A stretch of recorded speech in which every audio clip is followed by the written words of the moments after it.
మన దేశంలో commercial vehicles అనగానే గుర్తొచ్చే పేర్లు టాటా, మహీంద్రా అండ్ అశోక్ లైలాండ్.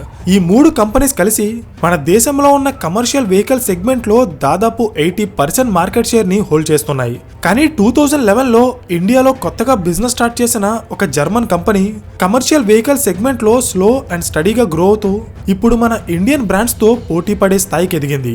అదే భారత్ బెంజ్. రీసెంట్ టైమ్స్ లో ఈ కంపెనీకి సంబంధించిన ట్రక్స్ చాలా ఎక్కువగా కనిపిస్తున్నాయి. చాలా మంది ఇది ఒక కొత్త కంపెనీ అనుకుంటున్నారు. కానీ నిజం ఏంటంటే ఈ కంపెనీ 70 ఏళ్ల క్రితమే టాటా కంపెనీతో కలిసి పనిచేసి ఇండియాలో హెవీ డ్యూటీ ట్రక్స్ ని లాంచ్ చేసింది. అవే టాటా మెర్సిడెస్ బెంజ్ ట్రక్స్. కానీ 1969లో టాటా అండ్ బెంజ్ కంపెనీస్ విడిపోయి టాటా కంపెనీ ఓన్ గా వాళ్ళ ట్రక్స్ ని తయారు చేసుకోవడం స్టార్ట్ చేసింది. సో ఇక్కడ క్వశ్చన్ ఏంటంటే అసలు టాటా అండ్ బెంజ్ కంపెనీలు ఎందుకు విడిపోయాయి? ఇండియన్ కమర్షియల్ వెహికల్ బిజినెస్ నుండి వెళ్లిపోయిన బెంజ్ కంపెనీ మళ్ళీ 40 ఏళ్ల తర్వాత భారత్ బెంజ్ రూపంలో ఎందుకు అడుగుపెట్టింది? అసలు ఈ కంపెనీ ఇండియాలో గ్రో అవ్వడానికి యూజ్ చేస్తున్న స్ట్రాటజీస్ ఏంటో నేను ఈ వీడియోలో చెప్పబోతున్నాను. Hello everyone, welcome to today's video and this is your friend Surya. Present ఇండియాలో ఉన్న భారత్ బెంజ్ ఒక ఇండియన్ బ్రాండ్ కాదు. ఇది జర్మనీకి చెందిన డామ్లర్ ట్రక్ ఏజీ అనే కంపెనీ యొక్క సబ్సిడరీ బ్రాండ్. డామ్లర్ అనేది ప్రపంచంలోనే అతిపెద్ద commercial vehicle manufacturing company.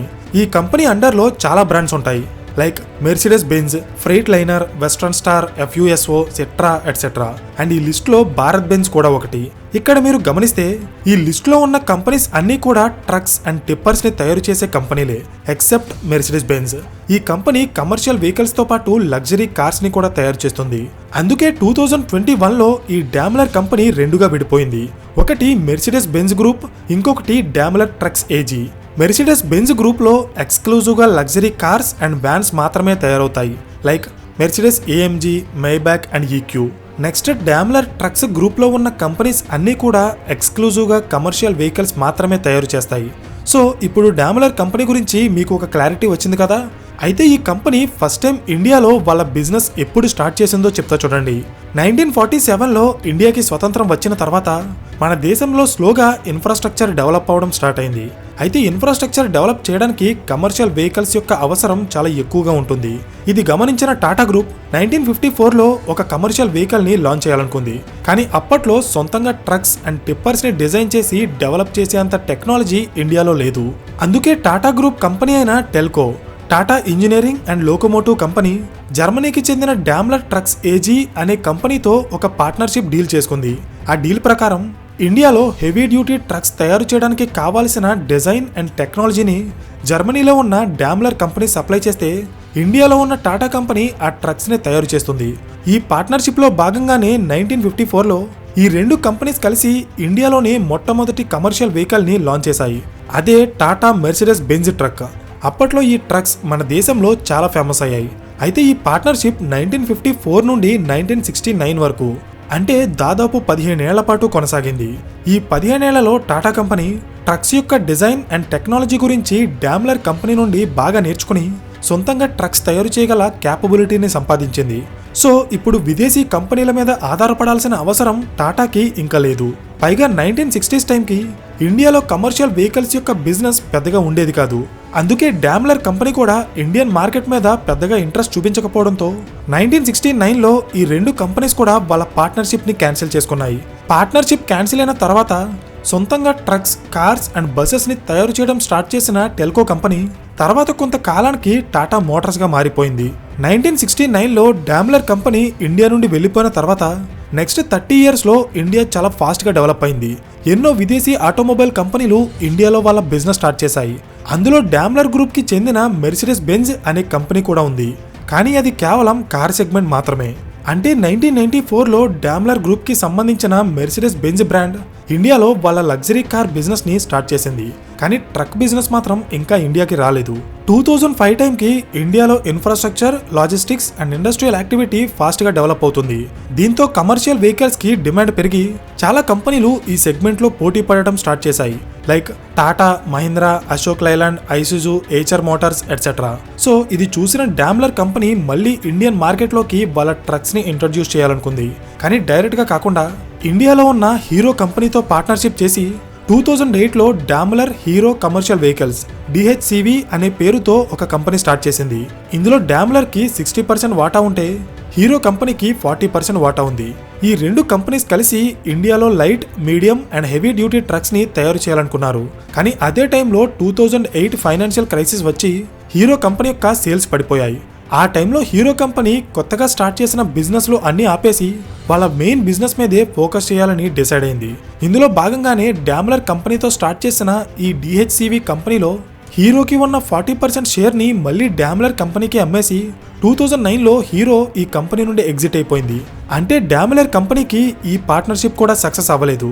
So ఇంకా చేసేదేం లేక ఈసారి ఇండియన్ మార్కెట్లోకి డైరెక్ట్గా ఎంటర్ అవ్వాలి అనే ఆలోచనతో హీరో కంపెనీతో స్టార్ట్ చేసిన DHCV కంపెనీ పేరుని DICV అంటే డామ్లర్ ఇండియా కమర్షియల్ వెహికల్స్గా మార్చేసి 2011 నుండి డామ్లర్ కంపెనీ ఇండియాలో సొంతంగా వాళ్ళ ట్రక్ బిజినెస్ ని స్టార్ట్ చేసింది.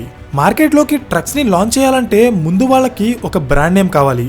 ఇక్కడ వాళ్ళకి 2 ఆప్షన్స్ ఉన్నాయి.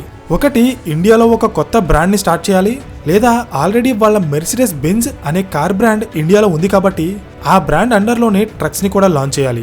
కానీ డామ్లర్ కంపెనీ అలా చేయలేదు. ఎందుకంటే చాలా ఫారిన్ కంట్రీస్ లో మెర్సిడెస్ బెంజ్ కార్స్ ని టాక్సీస్ గా కూడా వాడతారు. అలాంటి చోట బెంజ్ ట్రక్స్ ని లాంచ్ చేస్తే వాళ్ళ బ్రాండ్ వాల్యూ మీద ఎలాంటి ఇంపాక్ట్ పడదు. కానీ ఇండియాలో అలా కాదు. ఇక్కడ మెర్సిడెస్ బెంజ్ అనేది ఒక ఆస్పిరేషనల్ బ్రాండ్. అంటే ఎంతో మంది వాళ్ళ స్టేటస్ కి, పవర్ కి సింబాలిక్ గా బెంజ్ కార్స్ ని వాడతారు. సో అదే బ్రాండ్ నేమ్ మీద ఇండియాలో లారీస్ అలాగే టిప్పర్స్ ని లాంచ్ చేస్తే అప్పుడు మెర్సిడెస్ కంపెనీ ఇండియాలో వాళ్ళ బ్రాండ్ వాల్యూని కోల్పోతుంది. అందుకే వాళ్ళు సేమ్ బ్రాండ్ ని కాకుండా ఒక కొత్త బ్రాండ్ ని ఇండియాలో స్టార్ట్ చేయాలని డిసైడ్ అయ్యారు. ఆ బ్రాండ్ నేమ్ ఎలా ఉండాలంటే ఒకవైపు ఇండియన్స్ యొక్క నమ్మకాన్ని గెలుచుకోవాలి, మరోవైపు డామ్లర్ కంపెనీకి ఉన్న 100 సంవత్సరాల ఎక్స్పీరియన్స్ ని కూడా ప్రెజెంట్ చేసేలా ఉండాలి. అందుకే ఈ కంపెనీ భారత్ బెంజ్ అనే బ్రాండ్ నేమ్ ని పిక్ చేసుకుంది. బికాస్ భారత్ అనేది ఇండియన్స్ ని కనెక్ట్ చేస్తే బెంజ్ అనేది వాళ్ళ బ్రాండ్ వాల్యూని అలాగే ఎక్స్పీరియన్స్ ని చూపిస్తుంది. నెక్స్ట్, ఏ కంపెనీ అయినా మార్కెట్లో వాళ్ళ ప్రొడక్ట్ ని లాంచ్ చేసే ముందు ప్రొడక్ట్ పొజిషనింగ్ మీద చాలా గట్టిగా రీసెర్చ్ చేస్తుంది. ప్రొడక్ట్ పొజిషనింగ్ అంటే ఏంటి అనుకుంటున్నారా? చెప్తా చూడండి. ఒక కంపెనీ వాళ్ళు తయారు చేసే ప్రొడక్ట్ ని కస్టమర్స్ మైండ్లో ఎలా గుర్తుండేలా చేయాలనుకుంటుందో దాన్నే ప్రొడక్ట్ పొజిషనింగ్ అంటారు. For example, Maruti Suzuki company వాళ్ళ కార్స్ ని అఫోర్డబుల్ కార్స్ గా కస్టమర్స్ మైండ్ లో ప్లేస్ చేస్తే BMW వాళ్ళ కార్స్ ని ఆస్పిరేషనల్ కార్స్ గా కస్టమర్స్ మైండ్ లో ప్లేస్ చేస్తుంది. దీన్నే ప్రొడక్ట్ పొజిషనింగ్ అంటారు. అర్థమైందా?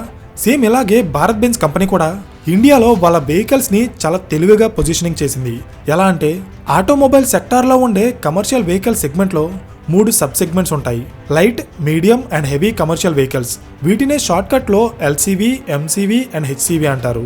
ప్రెసెంట్ ఇండియాలో ఈ LCV సెగ్మెంట్ ని టాటా, అశోక్ లైలాండ్ అండ్ మహీంద్రా లాంటి కంపెనీస్ డామినేట్ చేసి బిజినెస్ చేస్తున్నాయి. సో ఇంకా మిగిలిందల్లా medium and heavy commercial vehicles. ఈ సెగ్మెంట్ లో ఉండే వెహికల్స్ జనరల్ గా చాలా ఎక్కువ కాస్ట్ ఉంటాయి. అయితే ఇక్కడ భారత్ బెంజ్ కంపెనీ కొన్ని ఇంట్రెస్టింగ్ బిజినెస్ ఆపర్చునిటీస్ ని నోటీస్ చేసింది. అవేంటంటే ప్రెసెంట్ ఇండియాలో ఉన్న లాజిస్టిక్ సెక్టార్ చాలా ఫాస్ట్ గా గ్రో అవుతుంది. మన దేశంలో దాదాపు 80% కార్గోని రోడ్స్ ద్వారానే ట్రాన్స్పోర్ట్ చేస్తున్నారు. అయితే ఈ కార్గోని ట్రాన్స్పోర్ట్ చేసే వెహికల్స్ లో ఎక్కువగా మీడియం అండ్ హెవీ కమర్షియల్ వెహికల్సే ఉంటాయి. వీటి కాస్ట్ ఎక్కువగా ఉండటం వల్ల ఇండియాలో చాలా తక్కువ కంపెనీస్ మాత్రమే హెవీ కమర్షియల్ వెహికల్స్ ని తయారు చేస్తున్నాయి. Like Tata and Ashok Leyland. Already Daimler కంపెనీకి ప్రపంచ వ్యాప్తంగా హెవీ కమర్షియల్ వెహికల్స్ ని తయారు చేయడంలో చాలా ఎక్స్పీరియన్స్ ఉంది కాబట్టి వాళ్ళు ఈ సెగ్మెంట్ లో Tata and Ashok Leyland companies తో పోటీ పడాలని డిసైడ్ అయ్యారు. సింపుల్ గా చెప్పాలంటే Bharat Benz company individual customers ని కాకుండా లాజిస్టిక్ బిజినెస్ చేసే కంపెనీస్ అలాగే ఫ్లీట్ ఓనర్స్ అంటే ఎక్కువ వెహికల్స్ ని మెయింటైన్ చేసే కస్టమర్స్ ని టార్గెట్ చేసి వాళ్ళ ట్రక్స్ ని premium, long durable and cost effective trucks గా పొజిషనింగ్ చేసింది. ఇలా చేయడం వల్ల ఈ కంపెనీకి కస్టమర్ బేస్ తక్కువ ఉన్న వాళ్ళ టికెట్ సైజ్ మాత్రం చాలా ఎక్కువగా ఉంటుంది. అంటే ఒక్కో కస్టమర్ నుండి యావరేజ్ గా 40 లక్షల నుండి 40 కోట్ల రూపాయల విలువైన ఆర్డర్స్ వస్తాయి. ఫైనల్ గా డామ్లర్ కంపెనీ ఇండియాలో వాళ్ళ బ్రాండ్ నేమ్ అలాగే ప్రొడక్ట్ పొజిషనింగ్ ని ఫిక్స్ చేసిన తర్వాత తమిళనాడులో ఉన్న ఒరగడం అనే ఏరియాలో సుమారు 4400 కోట్ల రూపాయల పెట్టుబడితో భారత్ బెంజ్ కంపెనీ యొక్క ఫ్యాక్టరీని ఓపెన్ చేసింది. తర్వాత ఇండియా వ్యాప్తంగా వాళ్ళ షోరూమ్స్ అండ్ సర్వీస్ సెంటర్స్ ని ఓపెన్ చేసి ఈ కంపెనీ వాళ్ళ డీలర్స్ అండ్ డిస్ట్రిబ్యూషన్ నెట్వర్క్ ని ఎక్స్పాండ్ చేసుకుంది. 2012లో టిప్పర్స్ ని లాంచ్ చేసిన భారత్ బెంజ్ 2014 వచ్చేటప్పటికి దేశవ్యాప్తంగా 10,000 వెహికల్స్ ని అమ్మి వాళ్ళ ఫస్ట్ మైల్ స్టోన్ ని అచీవ్ చేసింది.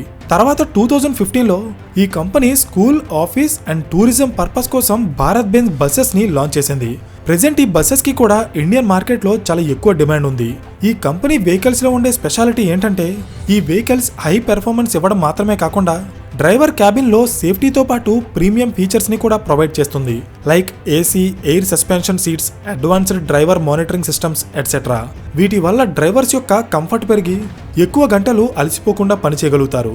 కేవలం ఫీచర్స్ ఇవ్వడం మాత్రమే కాదు, కస్టమర్స్ యొక్క రిక్వైర్మెంట్ ని బేస్ చేసుకుని ఈ company medium and heavy duty trucks లో 11 టన్నుల నుండి 55 టన్నుల వరకు లోడ్ ని బేర్ చేయగల 35 డిఫరెంట్ వేరియంట్స్ ని ఇండియన్ మార్కెట్ లోకి లాంచ్ చేసింది. ఇలా చేయడం వల్ల ఈ కంపెనీ వెహికల్స్ ఎక్కువ మంది కస్టమర్స్ ని అట్రాక్ట్ చేస్తాయి. 2025 సేల్స్ డేటా ప్రకారం ప్రెజెంట్ ఈ కంపెనీ సంవత్సరానికి దాదాపు 20,000కి పైగా వెహికల్స్ ని డెలివరీ చేస్తూ టాటా, అశోక్ లైలాండ్ అండ్ VECV తర్వాత దేశంలోనే 4th ప్లేస్ లో ఉంది. 2012లో స్టార్ట్ అయిన భారత్ బెంజ్ ఇప్పటి వరకు ఇండియాలో దాదాపు 2 లక్షలకి పైగా వెహికల్స్ ని సేల్ చేసింది. ఈ కంపెనీకి కమర్షియల్ వెహికల్ సెగ్మెంట్ లో 2% అండ్ MHCV సెగ్మెంట్ లో 6 to 8% మార్కెట్ షేర్ ఉంది. 2024 ఫైనాన్షియల్ ఇయర్ లో భారత్ బెంజ్ కంపెనీ 12,500 కోట్ల రూపాయల ఆదాయాన్ని, అలాగే 1,800 కోట్ల రూపాయల లాభాన్ని సంపాదించి ఫార్చ్యూన్ 500 లిస్ట్ లో చోటు దక్కించుకుంది. So finally Daimler company Indian market లోకి ఎంటర్ అవ్వడం లేట్ అయినా కూడా వాళ్ళ కమర్షియల్ వెహికల్స్ ని ఇండియన్ మార్కెట్ లో కరెక్ట్ గా పొజిషనింగ్ చేసి ఒకవైపు వాళ్ళ మెర్సిడెస్ బెంజ్ బ్రాండ్ మీద ఎలాంటి నెగిటివ్ ఇంపాక్ట్ పడకుండా చేసుకుంది, మరొక వైపు వాళ్ళ భారత్ బెంజ్ బ్రాండ్ ని ఇండియాలో ఒక సక్సెస్ఫుల్ బ్రాండ్ గా మార్చుకుంది. సో ఇది భారత్ బెంజ్ కంపెనీ యొక్క టోటల్ స్టోరీ. ఈ వీడియో మీకు ఇన్ఫర్మేటివ్ గా అనిపిస్తే ఖచ్చితంగా లైక్ చేయడం మర్చిపోకండి. అండ్ ఇలాంటి మరిన్ని బిజినెస్ కేస్ స్టడీస్ కోసం ఛానల్ ని సబ్స్క్రైబ్ చేయండి. So thank you for watching and I will see you in the next video. Till then this is your friend Surya signing of.